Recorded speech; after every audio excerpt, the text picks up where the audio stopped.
All right, welcome to Little Jim Big Heart podcast. I'm pumped. This is the first episode of our the guest interview series, and just like all episodes, I kind of prefaced the guest that we have today with, I'm not interested in kind of the fluffy backstory, uh, you know, interview style podcast as much as I want to tap into our guest's brain and open it up to share value with the marketplace. So with that, I'm excited to announce Dr. John Dougherty out of Frisco, Texas, has just an unbelievable business that he's run. I'll let him go through kind of his 10-second summary, but I'll let you kickstart that before I share kind of my thoughts on your background, because I'm going to break my own rule because I do think you have a really unique background. So I'll let you go first. So give us a 10-second summary of who you are and what you're all about. For sure. So I own Conquer Fitness. We've got three personal training gyms in Texas. We just signed a lease on a fourth. And basically, I'd scaled my business from zero, knew nothing, opened 6 years ago, up to 120,000 a month at a single location, and then opened up two more locations this year. As I just talked about, we're working on another one. And really, my skill set is in sales, is probably one of the things that I've become known as an expert in. And actually, as I was teaching my team recently, I realized, I'm like, well, why am I good at sales? And I realized that it's a lot of reps. So I ran some quick math actually like about a month ago, and I've done over $3 million in personal training sales with an average transaction size of $2,000, which equates to about 1,500 in-person knee-to-knee closes, which is just a ton of reps of high ticket sales. And that's really where all of my skill set in the sales area has really come from. Yeah. And that's all. And that's exactly, when I approached you, I think it's such an incredible thing. And we'll talk about the numbers, about why it's so exceptional, because you might hear those numbers and be like, yeah, well, without all the context, you might not realize how exceptional it is. But I do want to share one more thing that I think is really, exceptional about your backstory. So when we first met, I, obviously saw about your business and how fast you grew. I mean, you've only been in the game for 5, 6 years or Yep. so. So Mhm. you scaled incredibly fast. But the most amazing thing was I heard that you fly from Texas to New Jersey, pretty much every other weekend to be with your kids. And I remember I heard that, and I came back and I was all fired up because I'm like, here's a fucking guy that has exploded his business. Like, I mean, the numbers are astronomical, like growing by hundreds of percent per year. And I was like, and he's got at least like 5 days of the month that he's not working at all because he's flying from Texas to New Jersey, like probably more than that. And it just really illustrated like what's possible, because I'm sure if your kids were close by, you would have grown even faster. But one of my favorite laws in business is called Parkinson's law, and it shows that your work will expand to fill the time given to completion. And I think you're the perfect example of that, right? Because you had a limited time constraint, so you needed to adapt to do more work in less time, and you were able to grow despite some of these obstacles of like the logistics of your life. For sure. No, I definitely agree. And I think a lot of that comes down to, um, like you said, it's focus within that time frame and really utilizing every single minute. And I know that they talk a lot about, high performers, that they're looking at things on a like minute by minute basis as opposed to a daily, weekly, monthly, like what have I accomplished? It's like we're looking at in the last 30 minutes, what are the things that I've gotten done? And then I got to keep moving the ball forward to make sure I'm utilizing that time effectively. And I think being forced into having a little bit more of a limited time allowed me to really get super focused in that time and get really good at prioritizing the most important things to grow as fast as I wanted to. Yeah, and I think that's on the other side of that is you also have a massive goal. I mean, you're one of the only people that I know that openly talks about your goals of being a billionaire and wanted to grow this massive business. A lot of people shy away from that because maybe there's some money guilt, maybe there's some you know, subconscious resistance to like success. But I mean, you would never have done that if you didn't like make the goal so far away that this is only a stepping stool. So I think that's kind of, the lead into what makes you exceptional and some of the background. But let's talk about numbers. I mean, again, what I think is exceptional about your business, your background as a physical therapist, which I think is important to note. You got into fitness aside from physical therapy. So any people out there that are looking to go the doctoral route or physical therapy, I think it's a great field. I think it's harder to make a living than being an entrepreneur in the fitness industry. I don't know if you have any, short thoughts on that too.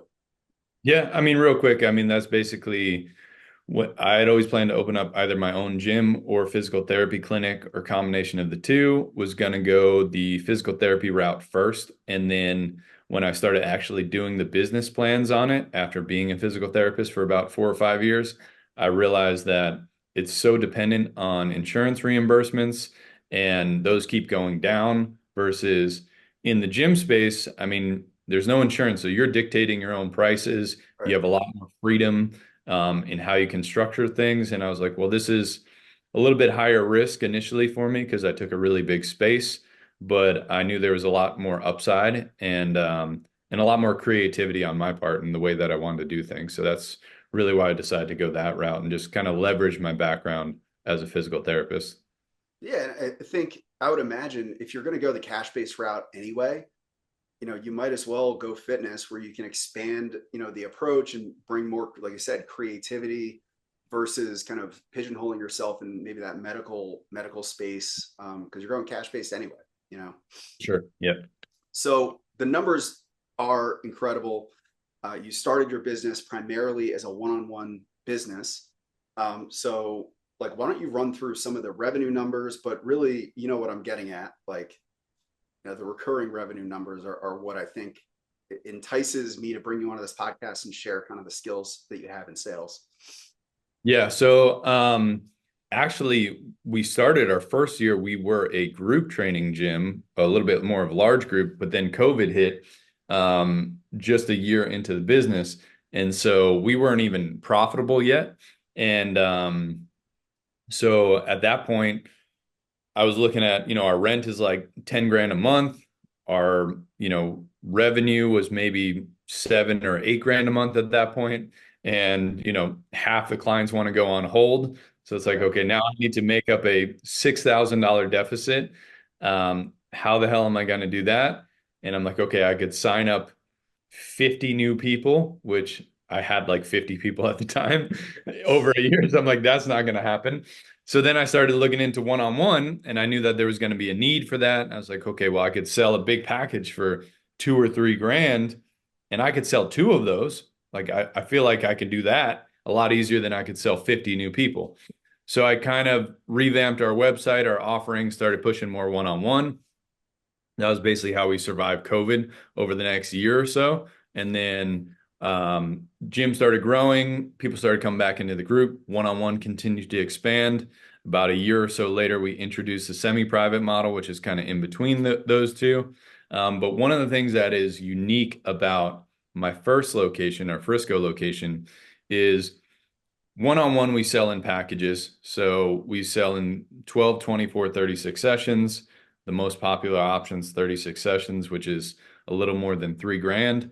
And then so because I had a lot of success selling that, our semi-private option, which would normally be monthly recurring, we were also selling in 3 month and 6 month packages and things like that, and collecting all of this cash up front because I'm a big Alex Hormozy guy and was really into the client finance acquisition model where I'm basically getting clients to pay as much money as they can up front, and then I'm funneling that money into marketing, and then I'm recouping that with new clients, and then just keeping that ball rolling.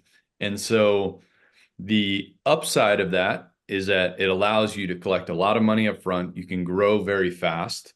The downside of that is that your recurring revenue is very, very little. And so, I mean, even when I was doing all the sales, a little over a year ago at that location, we had built up to, 120 grand a month. in revenue, and our recurring revenue was like 12 grand a month.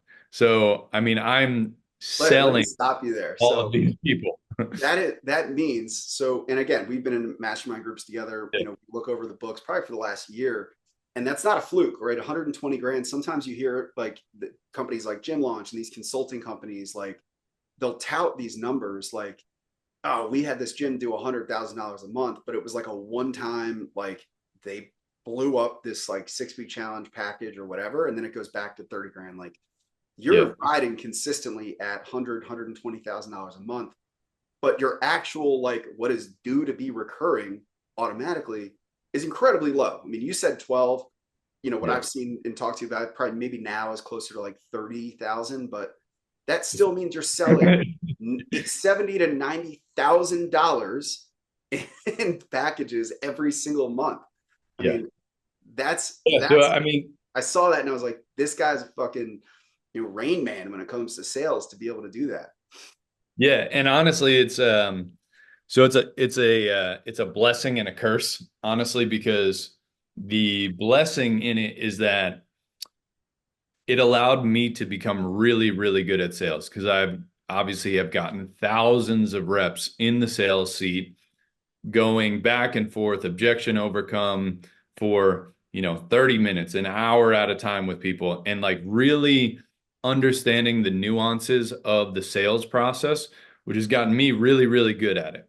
The downside of that is as I pulled myself out of my Frisco location, it's been very difficult to find somebody to be able to operate at that same level, which is completely understandable because I've built this really incredible skill set in sales. So part of the challenge that I would say is for somebody listening who's a gym owner who, is like, wow, this sounds amazing. Like, I want to do the same thing. I would say just, take that with a grain of salt because if you plan on staying in that location 100%, no issues there. But if you plan on expanding and opening multiple locations, number one, you're not going to be able to do that same model because it's very dependent on a highly skilled salesperson, which is going to be very difficult to duplicate in many, many locations, which is why we're not doing that same model in the new locations. And then number two, if you are going to pull yourself out of that first location, which is what I've been working on over the last year plus, it's going to require a lot of coaching on sales to be able to get somebody to do that same type of high ticket sale over and over again, month after month. Now, that would be kind of I guess, a little bit of the negative. The positive side is that I have a really good skill set in sales that has allowed me to teach sales in a way that, especially at the new locations where we're not doing as much of high ticket sales, I'm turning these studio directors and salespeople into very effective closers because I've got a skill set that far exceeds what they would need to do a good job. So then they can do a really excellent job. So it's a double-edged sword, but it's been a learning process for me at Frisco, and for the new locations, it's been really good to be able to equip them with a great sales skill set that they probably would not have otherwise. Yeah, and I think that's a really important point is and I could say sometimes when you hear people say like you can't scale with this model, sometimes you hear that and you're like, yeah, well maybe I could. I think you've really like you've tried desperately to find somebody to fulfill that role, and like I think it's safe to say that with the amount of effort you've put into like finding somebody that can sell as well as you with that level of like that high ticket approach, the amount of volume that you do, it sounds like anybody listening, like I probably would steer you away from that one-on-one model route and Mm. learn the skill, but apply it to something maybe with a stronger recurring revenue because For sure. he's desperately tried to find somebody that could sell and just like he could step out, and it's tough. That's a unicorn skill to be able to do. For sure. And I mean, like we're in a spot now where my director, I've had him for almost a year, and he's doing a really good job. But it's just my expectations have to be tempered that I know that we're not going to be able to do the same level of sales and revenue as when I was in that seat. And so I'm just okay with that and understanding that, like, okay, this is not going to continue. Frisco's not going to continue to grow at 80 to 100% year over year. Like, Right. that's completely unrealistic without me driving the sales seat. But if we can get it to a spot where, like, okay, we're still growing even at 5 or 10% per year, and we're just kind of chugging along, like, I'm happy with that because I know that this skill set that I built is allowing me to open all these other locations and grow really quickly, which is the even bigger opportunity. Yeah, and I think you said it earlier, like being able to take that skill set and you're developing facility leaders to be real closers. I know for Mhm. me, I found like as much as our model is built on like we want to do real coaching and we want real coaches that have a strong appreciation for exercise science. Like this is a sales organization. It's a sales and marketing organization. Like we need people that can and are willing to grow in that sales skill. Like you cannot scale your business if you don't have like a really solid appreciation and core focus on sales skills. 100%. I um, definitely. no, with that, where did you learn sales? I mean, you mentioned Alex Hermosi, you've mentioned being a big reader. Like Yep. where did the skill set come from? Yeah, so I mean, obviously, there's been some books that have been very fundamental for me. That I would say the two that I have basically anybody who's doing any type of sales for me read is going to be Influence by Robert Cialdini, which I think is the most fundamental sales book out there. It's not even a sales book. Yeah, It's just about how to influence people and persuade people. And it is by far, I talk about it literally on every sales conversation.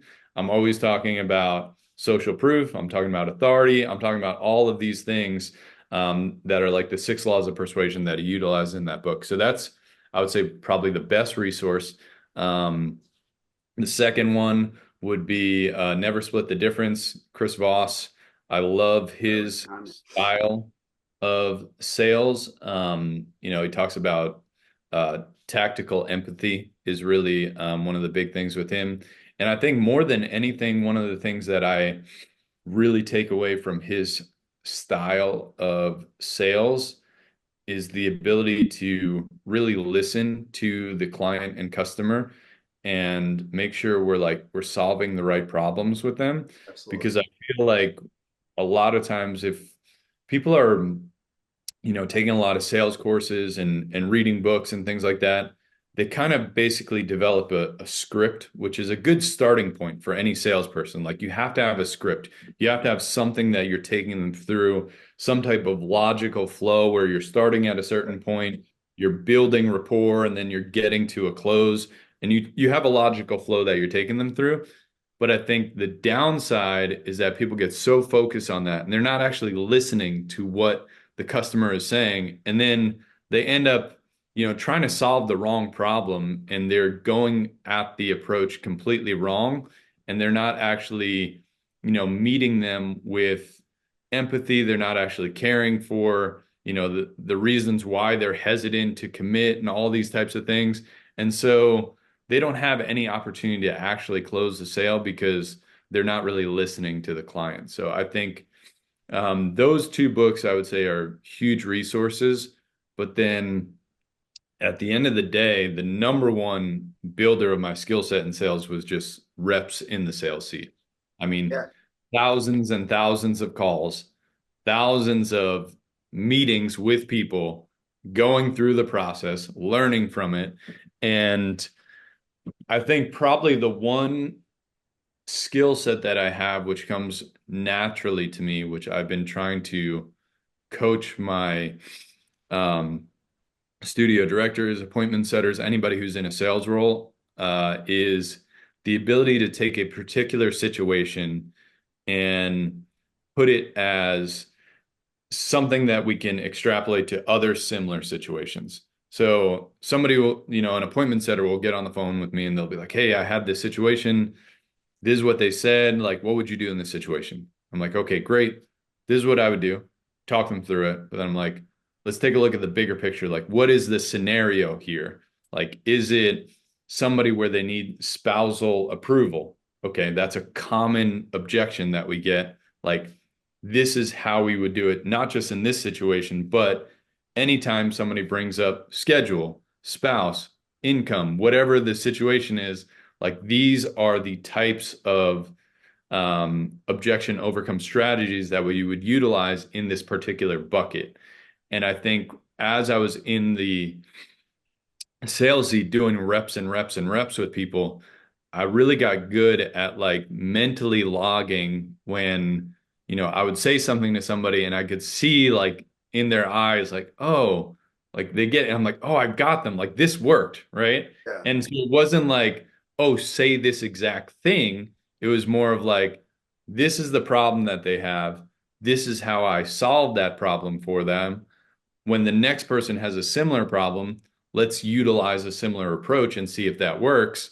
And then being able to like extrapolate from there, these are the things that are most effective to get past this particular situation.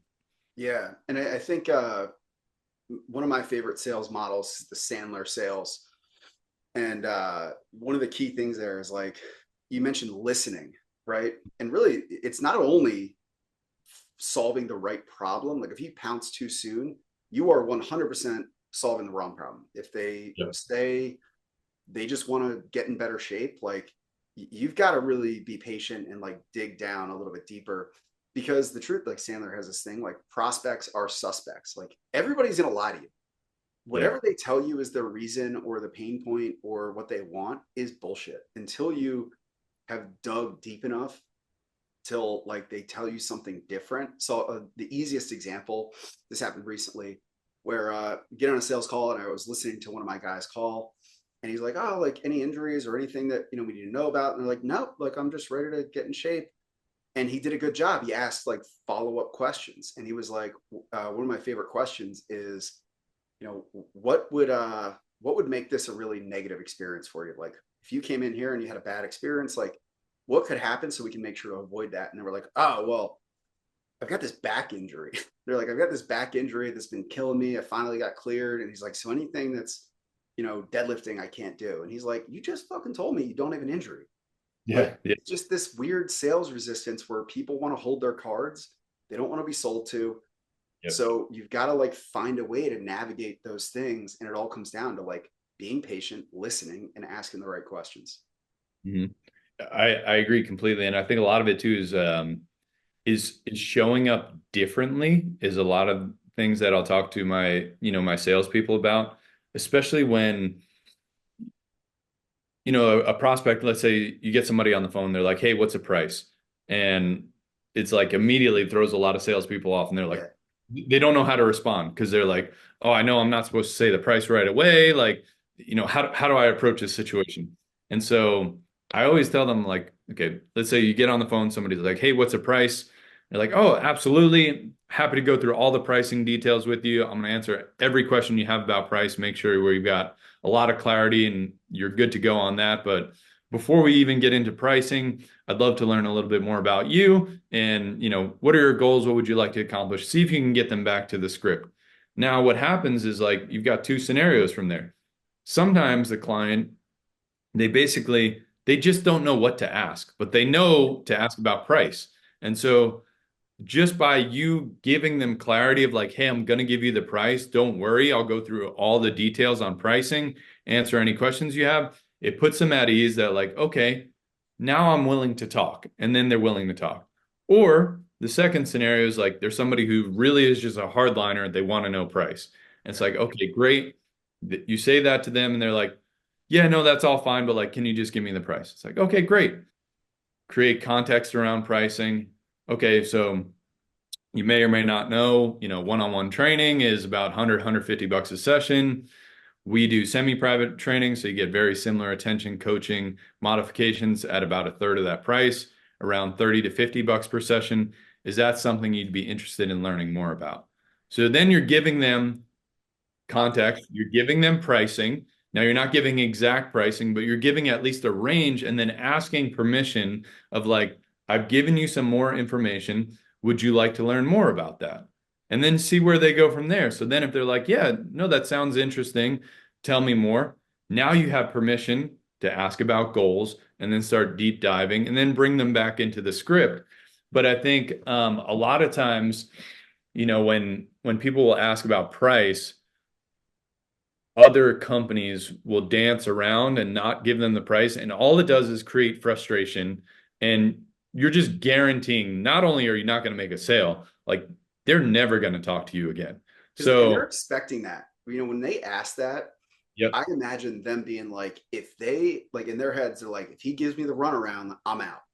So when you 100%. can be Yep, just very direct, they're like, oh shit, he didn't do that thing where he's like, yeah, yeah, we'll get to that. I just want to make sure it's a good fit. Like all that shit is played out. In the yep, 1990s, like those little talk tracks worked, but yep, everyone is pretty hip to that these days. yep, for sure. No, I agree completely. And then I think the other thing that you said that we always try to coach a lot, both in the on the phone call and in person, is like diving deeper and getting to those second and third level questions when you're asking about goals and things like that. Because one of the things that I always try to coach my salespeople on is we'll have them rate their goals in importance of like 1 to 10. So, how important is it for you to accomplish these goals? You know, one being not really important, 10, it's a top priority. Now, the goal is to get them to an 8, 9, or 10 before you move on to the rest of the script. So if they rate it like a 5, then we're going to go back and we're going to deep dive further into those goals. And you also know if they've rated it low, then you probably didn't do a good job in the beginning at asking like second and third level questions because most people, they're going to come in, they're going to say, I want to lose 20 pounds. I want to feel better. I want to have more energy. And it's like, okay, great. And then the average salesperson moves on to the next thing. Okay, how important is this? 1 out of 10. It's like, oh, it's probably like a 6, right? Because it's like you haven't connected it Right. to something that's important in their life. So then it's like, okay, well, you want to lose 20 pounds. Why do you want to lose 20 pounds? Is there anything that you're currently not able to do that you'd be able to do a lot better if you were 20 pounds less? And that might get them to the point where they're like, well, honestly, I've got a 6-year-old who just started playing soccer, and I literally can't even kick the ball around in the yard with him for more than 5 minutes because my back starts hurting and blah, blah, blah. And then I just feel like I'm a failure as a father. And then, they might start to get into the emotional stuff. And it's like, okay, great. Now you've got them. Now, when you ask them 1 to 10, how important are these goals to you? It's going to be a 9 out of 10 because they've connected it to not that I want to lose 20 pounds, but that like I want to show up better for my family, which is 100% a top priority for them. So Yeah. you just have to make that connection for them before you move on. And I think a lot of people don't take the time to do that. And at the end of the day, like the number one thing in sales is like you have to actually care about the prospect and actually helping them. And so asking these types of questions is not like it's not just like a strategy to get you to be able to sell better. It's a strategy to build a connection to show like we actually care about you and we want to help you. And when you come in, see our trainers care about you and your results and allowing you to be the best person that you want to be. And so you have to believe in your product and that you do a really good job. And then you have to actually care for people. And if you have those two things, then you implement these strategies. That just allows you to do, it's like gasoline on the fire Right. to get better at sales. I'll tell you one of the things that like outrages me more than anything in the world. And I listen to a lot of sales calls for my team, and we have a scoring system. And when I hear them kind of gloss over, like when somebody mentions like something that if they dug deeper on would uncover like a massive issue, and they kind of gloss over it, they don't touch on it, and they just go for the close. I want to ram my fist through a wall because I'm like, you're not solving the right problem, but like how Sure. fucking dare you like try to sell somebody when you like just glossed over this thing that is the most important thing. Like somebody mentions an injury or like something you said, like they've got kids or they've got, a health thing that's going on. Like how fucking dare you move past that and try to get them in the gym without truly identifying the help that they really need. And I Mhm. think this is when we talk sales, a lot of trainers get, you know, a little cringy. They hate the money talk. Again, this is like the worst part of this industry is you get so many people that hate sales. But I'm like, you cannot help people unless you do these things that, yes, they apply to sales, but truly it is actually giving a shit about people. Um, 100%. Yeah. it fires me the fuck up because again, I'll listen to calls and I'm like, not only could you have closed a way bigger sale, uh, like on the spot, you're also not doing what's best for the person hmm because and that's exactly you're afraid of being salesy.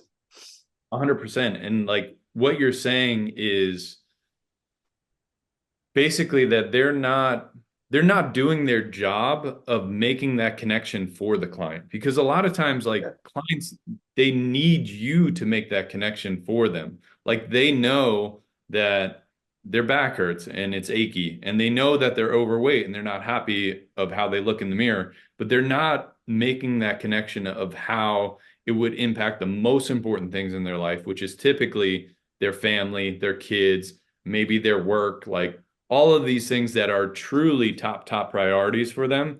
They don't understand that if they were to get out of pain, if they were to lose the weight and have more energy and do all of these types of things, it allows them to be the best version of themselves as a father, as a husband, as a daughter, as a, employee, as a business leader, whatever it might be. And if you can make that connection for them, like how much greater is their commitment going to be when they're actually in the sessions doing the workouts, when they're tired and they don't want to come after work after they had a long day at 6 p.m. Like if you made that initial connection on that first call or in that first sales appointment, like that's what's going to resonate with them 3 months later, 4 months later, that like, I don't want to stop doing this because this is making me show up better for my newborn daughter, like whatever it might be.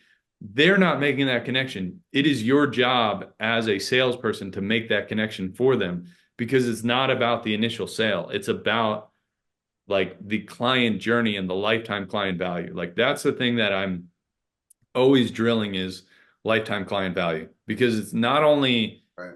it's aligned. Like that's the other thing that I always talk about in sales is us and our clients have aligned values in aligned um we're aligned in what we want in terms of outcome because the longer that they stay a client with us, the greater their lifetime client value is best for us as a business. They continue to pay us. That allows us to stay in business. That's a great thing. But the longer that they stay a client with us, like the better that they are as a person. They're able to not only accomplish their goals, they're able to maintain their goals, they're able to be fit, strong, healthy for the rest of their life. Like that is the best possible outcome for them, but it's also the best possible outcome for us.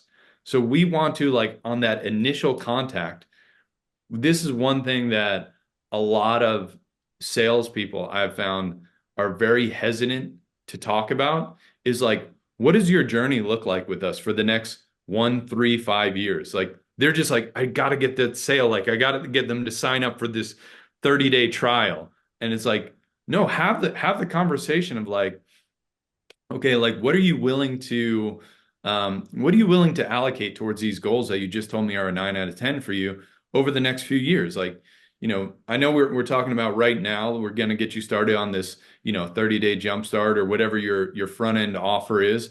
But it's like realistically over, 3 years from now, we've accomplished all your fitness goals, but you want to continue to be fit, strong, healthy, feel really good, look really good. Like, what does that look like for you? Like, are you able to spend, is it 300? Is it Yeah, 400? Like, how much a month are you able to allocate towards these goals? And you already want them to start thinking long term yeah, because that is what gets a client to be a long-term client. And you should be having that conversation at that first initial interaction with the client. And so many salespeople are hesitant to do that, but that is what actually yeah. creates long lifetime client value and what gets the client the best results. So you should feel really good about having that conversation day one because it's what's best for the client. Yeah, and like you said, they're always quick to get off the phone and like almost like run away before the person changes their mind. And we have Yeah. a stage of our process called reaffirm the sale, and it's the exact same approach. And again, it comes from Sandler and some of the training that I've done. And it's basically like once you close the sale, I like the frame of like, hey, do you mind if I ask you a question? I know Mhm. you're really motivated now. My fear is that 30, 60 days from now, you're going to hit your goal and maybe life gets busy and you start to lose a little bit of steam. What can we do to make sure that that doesn't happen? Or where do you see that in the future things might get crazy? Because I want to make sure that we kind of keep the motivation and things like that. And then they'll tell you, they're like, oh, well, in the fall, my kid starts soccer and that's where my schedule gets really crazy. Like, can we just talk about how to make sure that you don't give up on your goals when that does happen? Like, stay in the pocket, Yeah. assume that this is a lifetime thing. Like, the more you do that, the more they're just going to triple down on their commitment, you know? Yeah, no, I agree 100%. And I think the other thing that I always talk about is that you really want to take advantage of when they come in is when they're at their highest pain point. Like Yep. they're never going to be more motivated and more ready to commit at that time. So why would you not, number one, sell them on the most expensive thing that is still aligned towards their goals at that time? And then number two, why would you not talk about the long-term vision and plan for them at that time? Because that's when they're most motivated. Like that's Right. when they're ready to say, yes, like I know I need this. I'm ready to commit. And it's like, great. Well, I don't want you to just commit for the next 21 days. Like, let's commit for the next 24 months. Like, let's see what does that look like? Like, are you ready to make that commitment right now? Now, and that again, this doesn't mean that they're signing a 24-month contract.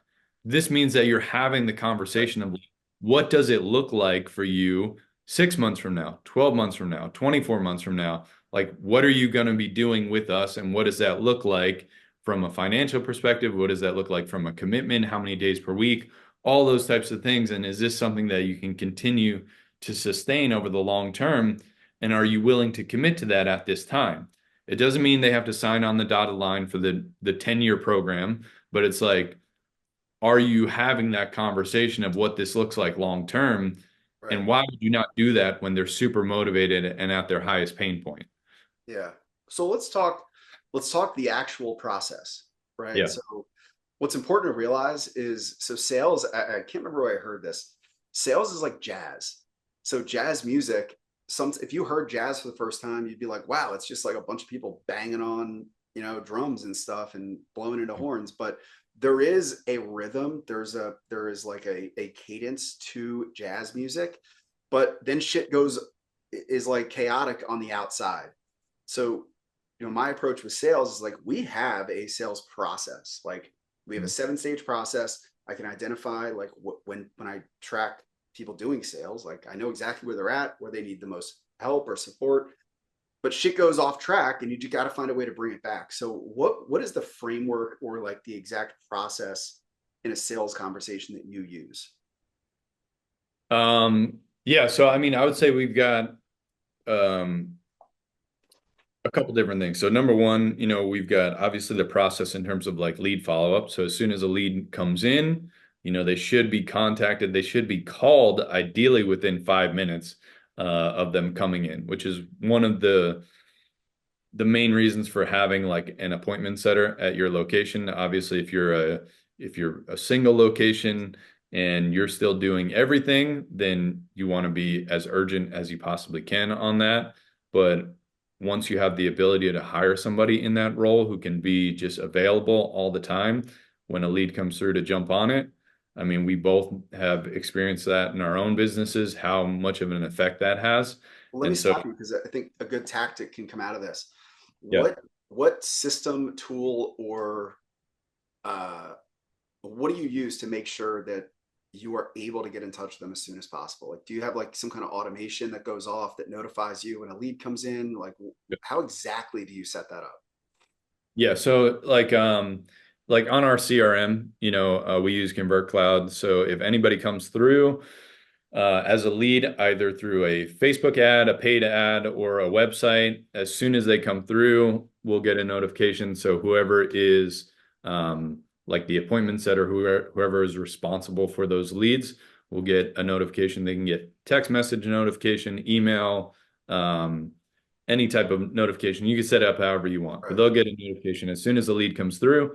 And then it's their job to call them immediately. Now we've got the automation, so they're going to get a text Right. from us within like 3 minutes that says, hey, first name, this is so and so from Conquer Fitness. Saw you just came through. When can you hop on a call? So they'll get that automated text, but we don't want to rely on that. We want to jump on the call as soon as possible. Now, obviously, if we're not able to and they respond to that text, we're calling them right away if they say, "Oh, now is great." Or if they reply back with, "You can give me a call at 5 p.m." Then we want to be urgent on that and let them know, "Okay, great. I'll give you a call then," and kind of set that up. So definitely having some type of CRM or software that is able to do those things for you is crucial. Yeah, and I think just take a note wherever you are in your business, like finding somebody that can man the lines from 8 a.m. to 8 p.m. Like speed to lead is critical. So there's even a feature that, again, my people have been resistant to it because it's intense. It's the call connect feature in Go High Level, and it literally is a system. They call it a bridge call, where the second a lead comes in, my phone will ring and a whisper message, I'll answer it and they'll say lead from blah, blah, blah. And it automatically calls them for me. So like if I don't get the notification, it's like, it's calling me and it's like, hey, you ready for a sales call? Cause it's fucking happening right now. Um, That's that's good. I didn't even realize there was that feature. yeah, I'm gonna check have out, to if you give go that on a shot. YouTube, look up bridge call or call connect Yeah. feature. Um, you got to figure out how to like time out the rings, but it's intense, man. I mean, it keeps people on their heels when they're set up for it because Yeah. and again, I think there's value in having them do the call because they got to get in the right mindset. If they got a call and they're like, shit, a lead came in, you got to snap into that mindset really quick. But once they get on the phone or in person, what's the approach that you teach when you're reviewing somebody's sales calls? Like, Yeah. what are how's the conversational flow go? Yeah, so I mean, it's pretty similar for both in person and on the phone. We follow a similar flow, but obviously we initiate, um, get on the call, talk to them, hey, this is so and so from Conquer Fitness. Saw you just came through on whatever ad. Um, would love to learn a little bit more about your goals. Can you tell me like what would you like to accomplish? So we start off, we always try to, obviously introduce ourselves, then we get right into goals. If there's any resistance, like we talked about earlier with pricing and stuff like that, we'll kind of have a strategy how to bring them back into that. But we try to jump into goals right away. Once we talk about goals, then we'll want to ask second and third level questions about goals to see if we can dive a little bit deeper. Next, we'll ask about previous training history. So if they've ever worked with a personal trainer before, what that experience was like, if there's anything that they liked or disliked about that. And then again, we'll ask them to rate it 1 to 10. So now we've talked about their goals. Well, the other piece, injuries. So we'll always go goals, injuries, any injuries, aches, pains. If they do have anything, we ask second and third level questions. But also, like for us, that is like our USP. And so we want to basically verify with them. So they say, like, yeah, actually, I've got a little bit of back pain. It's like, "Oh, okay, great. Well, I'm not sure if you know, but our owner and founder is a doctor of physical therapy. So he actually takes all of our trainers through a unique onboarding process where he trains them in how to work with people with injuries, aches, pains, etc. So the fact that you've got some back pain is actually great because our trainer is going to be able to not only help get you to your fitness goals, but also help to improve that back pain at the same time. So that we always utilize that because that's something that's Right. kind of unique in our process. So we always want to make sure we mention that. Then we'll have them rate 1 to 10. Ideally, they should be an 8, 9, or 10. If they're not, then they go back, try to dive deeper, and then re-ask the question. Okay, now that we know that, your back pain affects XYZ, Would you still rate it a 7, or do you think that it's probably a little bit higher, maybe an 8 or 9? Okay, great. Yeah, it's probably like a 9. Okay, awesome. Then we move forward from there. Then we go into pricing. So typically it depends. Now, if it's a appointment setter role, then we're going to go into pricing. We'll give them a range. So we'll Yeah. go through, one-on-one is typically this. We do semi-private, it's this. Take note, not only does he provide context, this is dropping a price anchor, right? Yes, So100%. he's making a Yep. point to mention, hey, I'm sure you know personal training costs 150 an hour, right? Mhm. Pause, right? Wait for them to like either wince and be like, oh, like I didn't know that. Or they're gonna be like, yeah, I know it's a big investment. When you see that, yeah, I know, you fucking are already at the bank. And Yep. then you're like, but the thing with us is our program is blah, blah, blah. Like you've already Mhm. got it. You've already conquered the biggest, demon in this sales context. So go back to that. Yep. No, and we'll talk about that in a second because that is one thing that um, a lot of people in sales do wrong, and they want to just present the lowest price and not talk about anything Yep. else, and it's the worst thing you could possibly do, Yep. because you're giving them the first price you're giving them is your lowest price, and then that's their price And it gets anchor, worse and from then here. they hear higher. It's like the worst thing you can possibly do. So yes, you always use price anchor. Give them something of one-on-one, which in our cases we're not offering at, especially for us at the new locations. We'll give them that price. Then we give them the range of semi, and then basically let them know, okay, next step from here will be to set up an assessment with our studio director. He'll take you through a movement screen, get to learn a little bit more about you, do a little bit more of a deep dive into your goals that we talked about today, see how you're moving, give you some coaching cues, answer any questions you have about the program. And then if you feel like it's a good fit, we can get you set up from there. When would you like to get started? We have availability later today at 5 p.m. I also have tomorrow at 9 a.m. What works best for you? And so typically, if it's a appointment setter role, then we're just basically going to give them the range and then try to drive them into an in-person assessment. Now, we also have another kind of unique process right now with opening the new locations where we've been using a gym launcher at our current location that we're opening, which has been working actually really well. And so her goal is to close people over the phone right into a sale while we're opening a new location for the first 90 days or so, for the first 3 months. And so that one, she's going to give basically one-on-one anchor price, going to give the range for us, and then she's going to ask them, how many days per week do you think that you'd like to work out, or are you willing to commit to these goals? They'll give a number. We always try to drive people towards 3 times a week, so that we do 2, 3, 4 times a week. We try to get them in that 3 time a week option. Yep. And so we'll kind of like recommend that. And then what we do then is we give our full pricing. So, okay, so currently, our pricing is 2 times a week is 400 a month or $50 per session. 3 times is 500 or about 42 per session. 4 times is 600 or about 37. Wait, again, you want Yeah. them to gas and be like, oh man, that's expensive. But right now, since you're coming through on our founding membership discount, we're actually offering a 25% discount. It's a lifetime discount. As long as you stay a member with us, you keep that rate. And it's month to month. So no long-term commitment or contract. So if for any reason you hate it, you can leave, no harm, no foul. But if you love it, which I know you're going to, you'll be able to keep that rate for life. So with the founding membership discount, if you were at that 3 times a week, which I know we talked about would be the best fit for you, it would drop your price from 500 a month to just 375 a month. And then basically then you're asking for the close from there. And Yep. then if she needs to go through objection overcome, she can after that. And so Yep. that would be kind of the process there. And then for in person, it's going to be very similar where they come in, we're going to go through goals again. Now we should already have an idea of what they are based on the phone call. And if you're doing things really well, then you're kind of recapping that instead of asking the same questions again Right. without any context, because you want to show that there's cohesiveness from the phone call to the next person coming in. So you're basically saying like, hey, I know that you spoke with so and so. I know that your goals are this, this, and this.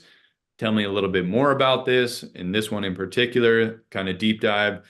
That works really well with clients because then, it's just kind of like the same situation. You think about anybody who's ever gone to the hospital and you've got 17 people that come in and they're like, tell me what's going on. And then you tell them, and then they leave, and then a nurse comes in and they ask, and then a doctor comes in and they ask, and then the specialist comes in and they ask, and then the night shift nurse comes in and you're like super frustrated because like all of these people, I just keep saying the same thing over and over again.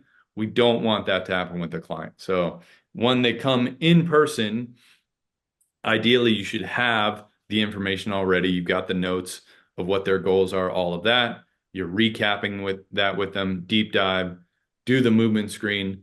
We do a movement screen, which is we basically take them through 5 exercises: squat, lunge, shoulder press, chest press, and deadlift. And we're doing like 5 to 10 reps of each. We're not lifting any heavy weight or anything. The goal in our process for the movement screen is to educate and show that we're an authority figure and we're an expert in the area. And so we're really big in that movement screen, 10 to 15 minutes, where I want the studio director just like all the information they possibly can, all the form corrections, why we're doing the things that we're doing, so that we're showing up differently, so that by the time we bring them back in to make the sale, they're like, wow, this place is like the goal, what I always tell the studio director is anytime somebody has done personal training before, if they walk into the office after you do the movement screen, they're like, man, I did personal training for 5 years and I never knew that about the deadlift. I never knew that about the shoulder press, whatever it is. Like you've got them, you've won. Like that sale is going to happen 100% because you've shown them that literally in a semi-private setting, I'm able to do this even better than what you've done in a one-on-one setting. Like that's a super easy sale. And then you bring them in the office, make the recommendation.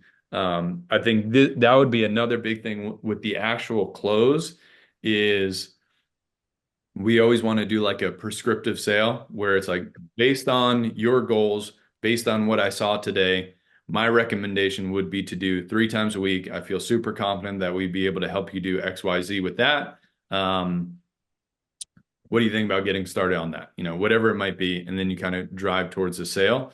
But I think a lot of times people will sometimes just present the price and be like, what do you want to do? They're always going to pick the lowest option. So you have to like direct them into what they need to do, why they need to do it, and then just, assumed close from there.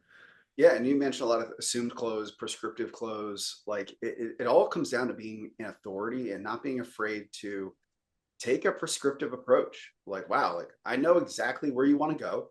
I know exactly what it's going to take. This is the timeline. That's just reality. And again, people shy away from that. They want to sell the lowest package. I talk to my coaches all the time. Like, when it comes to upgrades or anything, I'm like, hey, this lady wants to lose 50 pounds in the next 6 months. She's coming 2 days a week to a large group. Like, if you need to lose 50 pounds, what are you going to do as a coach? Like, oh, I'm going to show up 4 days a week and I'm going to do this and I'm going to do this. I'm like, so you are afraid of sales. So you're actually not helping that person because she's 100%. going to, 6 months is going to come. She's not going to hit her goal because you were too scared to be salesy, right? Mhm. I can't emphasize that enough. Like, just fucking help the people in front of you. Yeah. And there's a cost to that. So that's great, man. I mean, I think what would you say is like, if anybody wanted to, follow an approach like that, is there like one thing that you can hang your hat on? You've mentioned reps, but just getting like tons and tons of reps in, but is there anything else that like where people fail or like if you just do this, it like the 80-20 rule, it covers 80% of it. Yeah. Um, that's a really good question. I mean, I think that probably I would say 2 things. One, having a really good script is very important because you need to know where you're going and how to take somebody through a logical flow in a sale, whether it's on the call or in person. Like you need to have a script of what you're doing and the reasoning behind Right. every step of the script.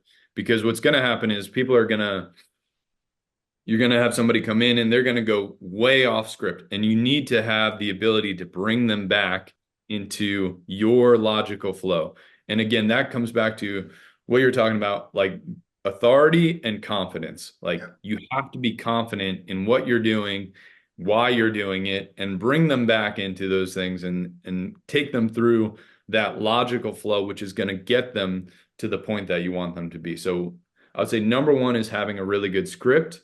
And I would say number two would be listening to the prospect and making sure that when we get to the part about objection overcome, which is, a whole nother thing that we didn't really get into today, um, really understanding what it is that the true objection is and kind of getting to that. Because I would say the number one thing is that price is 9 out of 10 times the objection. And everything else they give you is a smokescreen for price. And so a lot of times, one of the things that I'll always kind of coach my salespeople on is if you're getting to the part where you've done everything, now you're going to make the sale, you're going to make the close, and then they've got objections. And then logically, it starts not making sense. It's price. So Yep. what happens is like I'll have a salesperson, they'll be like, okay, so I got to the end. They said everything was good. They said price is fine, all of that.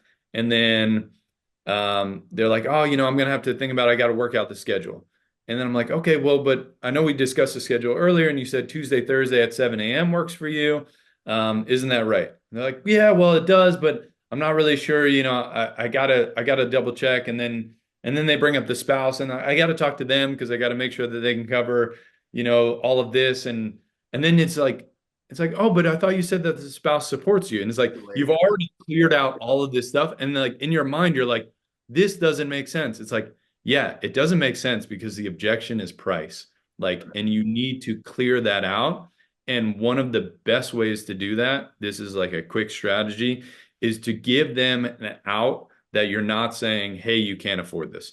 So what I always do is I use social proof in the way that other people this has happened. So if somebody you get to the end, you get to the close, it starts not making sense where they're talking about schedule, they're talking about all these things that you've already cleared out. Then I just go, okay, so I totally understand this. I thought we had solved like the scheduling issue, the spouse issue, all this stuff. But let me just be honest with you. A lot of times when we've gotten to this point where I feel like we've kind of cleared out any potential obstacles to getting you started and we're still not able to get you there, a lot of times when I've had this conversation with other people, it actually ends up being price is kind of the main issue. And it's really just that it's a little bit more expensive than you thought it was going to be. Is that the case for you? And 99 out of 100 times they're going to be like, yeah, you know what? It's a little bit more than I thought it was going to be. And then now you can actually attack the true objection. But again, that goes back to listening to them. So you're listening, and if what they're saying like starts not making sense, it's like, no, I've cleared all this out. And then what happens is a lot of salespeople, then it becomes like a fight because then it's like, no, you said that you can do this schedule, and We're now you're telling me you can't. And then you're arguing instead of like, no, let's solve this problem together. And you give them an out with social proof by saying, like, I've had this conversation thousands of times.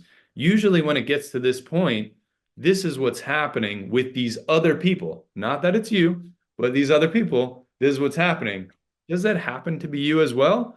And then they have safety net of these other people Yep. this has also happened with. And they're like, yeah, you know what? It is a little bit more expensive than I thought it was going to be. That's kind of the main thing. It's like, okay, great. Let's talk about that. And then you can actually work past that particular objection. So I would say like as far as like the 80/20, it would be two main things, having a really good script and then listening to the client. And if things start not making sense, like, are you addressing the true objection with which 9 out of 10 times is actually going to be price, and then bring it up in a way that's palatable for them, and then see if you can actually get past that particular objection. And I think what you kind of explained with that, it means you've solved the wrong problem, right? Yeah. You didn't handle the right objection. So it can be hard to go back to that. And again, without becoming argumentative, unless you take kind of a humility approach. We're like, man, like I must have missed something earlier on. I'm confused because this, like, I'm really sorry if we didn't cover something. Like, can we just talk about this? Because when this happens, usually it means price. I just want to know where we missed. Like, be kind of have some humility about like, fuck, like I must have messed something up because Exactly. it looks Yep. like it's a good fit and I'm confused now. Yeah. But this is great, man. I mean, any resources that you have. I know you don't really do coaching, consulting. You run a team. You're Yeah. building your own business, but any like resources that anybody could contact you or want to learn more about you, where can they find you? Yeah, for sure. I know we had mentioned this earlier, real quick before we jumped on the call. So one of the things that we're looking to do in the near future, so we don't have anything built out right now, but we just started a really good sales call with my team weekly that I've talked with some people about potentially building that into an option for other personal trainers, gym owners who want to sell better and learn to sell better, as an option where they can come into that sales call weekly as kind of like a mastermind type thing, for sales, for personal trainers, for gym owners, for all that type of stuff. So if anybody is listening, they'd be interested in joining something like that. We don't have anything for you right now, Yeah. but it is definitely something that we're looking at potentially adding and putting in the pipeline. I would say the best way to kind of get a little bit more information about that, or let me know, kind of put your hand up, hey, I'd be interested if you roll this out, would either be just to send me an email, John, John, at conquerprivatetraining.com, and just say, hey, I'm interested in that. I'd love to get some more information when you're ready to go. And then probably just follow me on Instagram. It's just Dr. John Dougherty. So DrJohnDougherty. And we're planning to start putting out some more content specifically around sales for training for personal trainers and gym owners, how to be better at sales. And then looking to basically roll that into kind of an offering to help people do better in those areas. Hell yeah, man. Again, closing, $70,000 in new and renewals, like definitely somebody that you want to follow. And, the second you are ready to invite people to join your team, I would highly recommend doing it. So thank you so much, John. Awesome. And I'll see you in a couple of weeks. Hey guys, thanks for watching. If you like this content, make sure that you like and subscribe to get more of the content that you want to see about growing your fitness business. You can click any of the videos here to see other episodes, but I want to hear from you. So drop some comments into other content that you would like to see.